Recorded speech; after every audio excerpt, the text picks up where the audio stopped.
যারা ডিম প্রিয় মানুষ তাদের জন্য এই রান্নাটা একবারে অনবদ্য।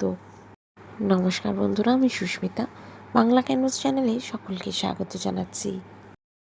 বাড়িতে একদম ধাবা স্টাইলে যদি আপনারা ডিম কারি রেসিপি তৈরি করতে চান তাহলে এইভাবে বানিয়ে নিন। এটার টেস্ট কিন্তু মারাত্মক হয়। নিয়ে নিয়েছি এখানে 6খানা ডিম, আর সেগুলোকে আমি সেদ্ধ দিয়ে দিচ্ছি। সেদ্ধ দেওয়ার সময় অবশ্যই মনে করে কিন্তু নুন দিতে ভুলবেন না।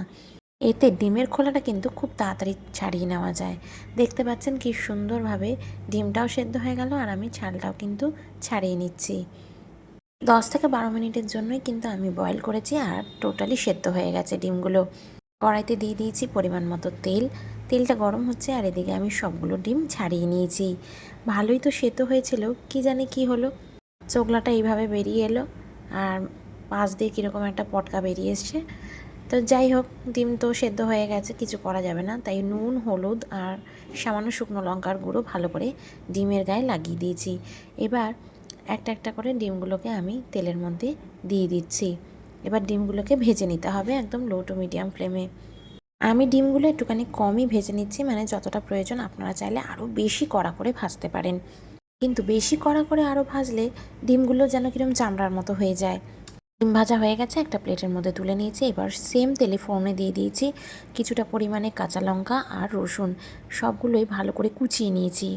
আর রান্নাটা কিন্তু ডিম ভাজার তেলেই হচ্ছে, আর বেশি তেল আমি ব্যবহার করিনি। এর মধ্যে দিয়ে দিলাম পেঁয়াজ কুচি। এখানে আমি 2খানা পেঁয়াজকে খুব ভালো করে কুচিয়ে নিয়েছি, আর সেগুলো মিডিয়াম সাইজের ছিল। ভালো করে ভাজা ভাজা করে নিচ্ছি। হাই ফ্লেম করে একদম লাল লাল করে ভেজে নিলাম পেঁয়াজটাকে। তারপরে দিয়ে দিলাম এর মধ্যে ছোট ছোট টুকরো করে কেটে নেওয়া আলু। এখানে আমি একটা আলুকেই এরকমভাবে কেটে নিয়েছি। এবার আলুটাকে খুব ভালো করে সব কিছুর সাথে ভেজে নিচ্ছি। দিয়ে দিলাম এর মধ্যে একটা টমেটো। টমেটোটাকেও কুচিয়ে নিয়েছি। সব কিছুকে ভালো করে একসাথে ভাজা ভাজা করে নিচ্ছি।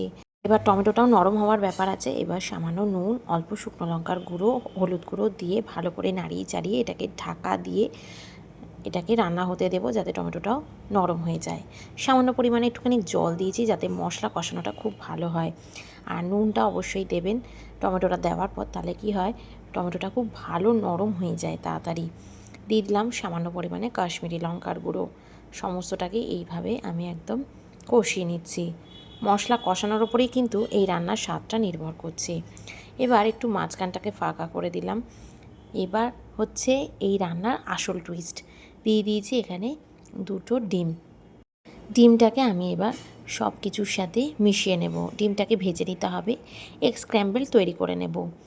এবার সব কিছুকে মিশিয়ে নিচ্ছি এইভাবে। দেখতে পাচ্ছেন কি সুন্দর লাগছে, আর একটা দারুণ গন্ধ বেরিয়েছে। এগ ভুর্জি কিন্তু একদম রেডি। এবার এর মধ্যে আমি পরিমাণ মতো জল দিয়ে দেব।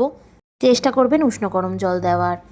জলটা দিয়ে খুব ভালো করে এইভাবে মিশিয়ে নিচ্ছি। এবার জলটা দিয়ে এইভাবে ভালো করে সমস্তটাকে মিশিয়ে নিচ্ছি। আর ঝালটা আপনারা আপনাদের ইচ্ছে মতো যতটা প্রয়োজন দিয়ে দেবেন। জল আর একটু প্রয়োজন হলে আর একটু আমি মিশিয়ে নিচ্ছি। আপনাদের যদি প্রয়োজন হয় আপনারাও দিতে পারেন। জলটা দেওয়ার পর এখানে যে ভেজে নেওয়া ডিমটা আছে সেটা দিয়ে দেবো। তার আগে একটুখানি ঝোলটাকে ফুটিয়ে নেব। ঝোলটা ফোটা অবধি একটুখানি সময় লাগবে। আপনারা এটাকে ঢাকা দিয়ে ফুটিয়ে নিতে পারেন, আর তার আগে দিয়ে দিতে হবে একটু পরিমাণ মতো নুন। জল দেওয়ার পরে একটু নুনটা কমে যায়, তাই নুনটা চেখে দেখেছিলাম, নুনটা কমে গেছিলো, একটু নুন অ্যাড করে দিলাম। এবার ভেজে নেওয়া ডিমগুলো একটা একটা করে দিয়ে দিলাম। এবার ডিমগুলো দিয়ে ঝোলের মধ্যে ভালো করে ফুটিয়ে নিতে হবে। ঝোলটাকে মিনিমাম 3 থেকে 4 মিনিট আমি ফুটিয়ে নেব, আর ঢাকা দিয়ে রান্না করব যাতে সমস্তটা নরম হয়ে যায় ভিতর থেকে। গ্যাসের ফ্লেম কিন্তু এই সময় হাই রাখবেন। ঢাকা দিয়ে দিলাম। এবার এর মধ্যে কিন্তু আমি সবার শেষে দিয়ে দিচ্ছি অল্প কাসুরি মেথি। এর জায়গায় আপনারা কিন্তু ধনেপাতাও দিতে পারেন, কিন্তু কাসুরি মেথিটা বেশি ভালো লাগবে। আমাদের এই এগ মশলাটা একদম রেডি, তাও আবার ধাবা স্টাইলে। এটা যতটা দেখতে সুন্দর হয়েছে, টেস্টেও কিন্তু মারাত্মক হয়। আর এই রান্নাটা ফিনিশ করলাম অল্প ওপর থেকে কাসুরি মেথি দিয়ে। আজকের রান্নাটা একটু অন্য স্টাইলে ইউনিকভাবে করে দেখালাম। রেগুলার যারা ডিম খেতে পছন্দ করেন তারা এইভাবে একবার ডিমের কারিটা করে দেখতে পারেন। দারুণ ছিল খেতে, আর গরম গরম ভাতের সাথে আমি সার্ভ করেছিলাম। আশা করি প্রতিবারের মতো আমার ভিডিও ভালো লেগেছে। ভালো লেগে থাকলে অবশ্যই লাইক, শেয়ার অ্যান্ড সাবস্ক্রাইব করতে ভুলবেন না। পাশে থাকা বেল আইকনটা অবশ্যই প্রেস করবেন নতুন ভিডিওর আপডেটসের জন্য। আপনারা খুব ভালো থাকবেন, সুস্থ থাকবেন। দেখা হবে নতুন রান্নার ব্লগে। টাটা।